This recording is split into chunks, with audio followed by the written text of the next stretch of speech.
Mapagpalang araw po mga kalingap. Nandito tayo ngayon para muling pag-usapan ang mga nangyayari dito sa mundo ng kalingap kung saan ay viral. Ngayon at pinag-uusapan ang hiwalayang Roel of Malalag and Rachel Morales vlog. Not feeling well kasi kami nilang so, maybe next time makabalik po kayo. At Tita Rhea Ferrando, salamat po Tita Rhea. Tita MJ Deloso, shoutout po. Kasabihan mo pabalik ng Davao at samahan palagi ng Panginoon. Ay guys, meron akong i-share po sa inyo. Kagabi po ang nangyari, grabe. Yun yung pinaka ko talaga unforgettable po na biyahe. Siguro guys, kung mga kalangga, kung meron lang kasalubong kagabi nung nangyari yun, wala. Baka siguro ewan ko anong mangyayari sa amin. Pero glory to God kasi safe po kami. Hininto agad ni Kuya Alex yung sasakyan. And ayun, grabe yung panginginig ko. Grabe. Buti may tubig akong dala. Nag-inom ako ng tubig kaagad. Ay, shoutout po kay Kuya Kapeso.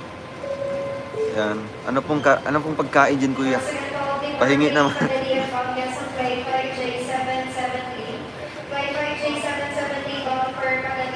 Yun talaga yung pinaka-unforgettable talaga na hindi ko makakalimutan mga kalangga na biyahe. Kasi ang nangyari po, ang nangyari kasi mga kalangga, tulog kami nilangga sa likod. Wait lang po maingay kasi. Gusto kong i-share po sa inyo. Grabe, di ako makamove on kagabi. Maging sa pagbiyahe pa uwi, hindi ako natutulog kasi gusto kong makita talaga yung kalsada. Wait lang guys, maingay po dito kasi may mga paging. Pero mas malakas pa rin yung prayers nating lahat mga kalangga, diba? Kasi kayo, nagpe-pray po kayo na maging safe po yung travel namin. Grabe, dininig po ng Diyos. So, ang nangyari kasi mga kalangga, syempre si Kuya Alex yung nag-drive, no? From airport papuntang Daet. No? Wala siyang kapalitan. And kami naman nilangga sa likod, tulog po kami. And yung kasama ni Kuya Alex, si Tiglaysa, na gising pa po nung time na yun. Siguro around mga 9:30 something, mga ganun. And around, dyan sa may bandang Quezon po. Wait lang po guys. Dyan sa may Quezon province mga kalangga. Wait lang guys, may mga paging.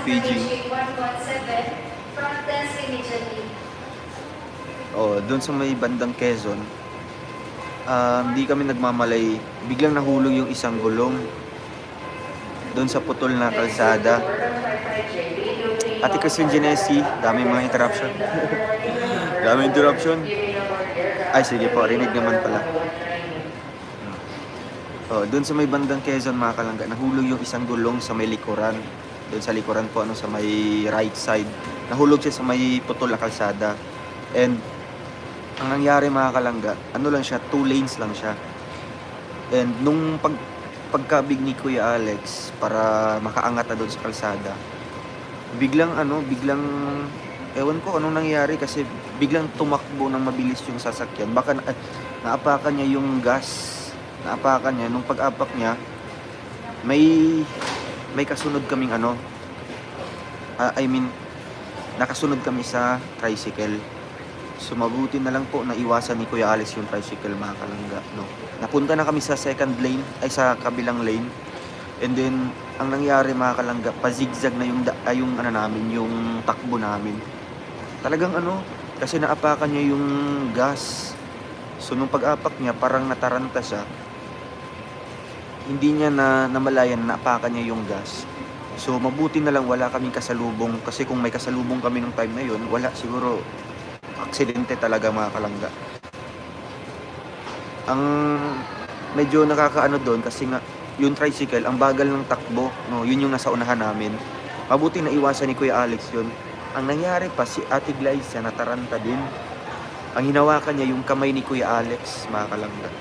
Hinawakan niya yung kamay, tapos yung monobela. Ako naman po, sumigaw ako na, Kuya Alex, ganun. Kasi bagong ano lang kami, bagong gising lang kami ni Langga. Nagising kami doon sa ano na, yung pagiwang-gewang na po yung sasakyan. Siguro naka-anim po na zigzag na yun mga kalangga. Grabe. Feel na feel ko na talaga mga kalangga once yung collision talaga mga kalangga. Yung collision ng mga sasakyan. Halimbawa kung meron na pong halimbawa, yung mag-collide na po, no? Yung halimbawa magkadikitan na yun. Posible aksidente na talaga yun. Pero na-feel ko talaga na parang nakatansya lang na walang masalisaan, walang maanuhan, walang maapektuhan dun sa dala naming sasakyan. Oo, kasi ang nangyari mga kalangga, nung pagkahulog ng isang gulong, nung pag-angat ni Kuya Alex, parang siya, na outbalance, something ganun. Kaya yung power steering nun mga kalangga, parang hindi na siya equal yung takbo niya. O parang medyo lumakas yung kaliwa, tapos bigla namang kasi nga nataranta si Kuya Alex. Grabe. Sabi namin, talagang nanginig ako. Honestly mga kalangga, ako yung parang kinabahan po. Ewan ko, parang sabay na din po sa pag-antok kasi nga wala kaming nagpahinga lang kami nung kumain na po kami. Puro 6:00 po yun ng hapon. Tapos ayun, parang natrauma. Ewan ko, grabe. Ayun, sabi ni Kuya Alex, man daw, kung control pa man daw niya yung sasakyan. Doon siya nataranta kasi nga si Ate Glyza, hinawakan na yung kamay niya. Hinawakan niya yung kamay niya. Tapos pati yung monobela na parang nahawakan din ni Ate Glyza yata. Kasi ang gusto ni Ate Glyza na hindi mapunta sa kabilang lane. Hindi kami mapunta doon sa kabilang lane kasi kasi mayroong paparating din na truck. Mabuti na lang medyo malayo pa ng konti. Oo. Kasi ang gusto ni Ate Glyza, doon lang kami sa lane talaga namin na andun naman yung sasakyan na tricycle sa harap namin. Yun yung iniwasan ni Kuya Alex na hindi mabangga yung tricycle na nasa harap namin. Grabe. Grabe experience yung kagabi mga kalangga. Nawala yung antok ko. Mula Quezon hanggang nakarating kami ng Daet. Hindi na po ako natulog. Oo. Sinamahan ko na si Kuya Alex sa pagtingin po sa windshield po mga kalangga. Oo. Kaya yun, grabe. Hindi ako makamove on kagabi. Grabe pala ang mga pangyayaring ito sa maglangga na si Roel at Rachel. Pero kahit ganun pa man, ang nangyari sa kanilang dalawa sa biyahe ay inilayo pa rin sila sa aksidente.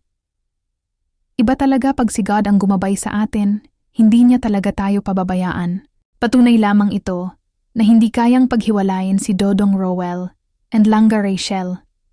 Kaya dito sa bitter na commentators na ito, kung wala kang magawa sa buhay, manigas ka na lang diyan dahil kahit kailan ay hindi ganyan ang pag-uugali ni Rachel kay Roel.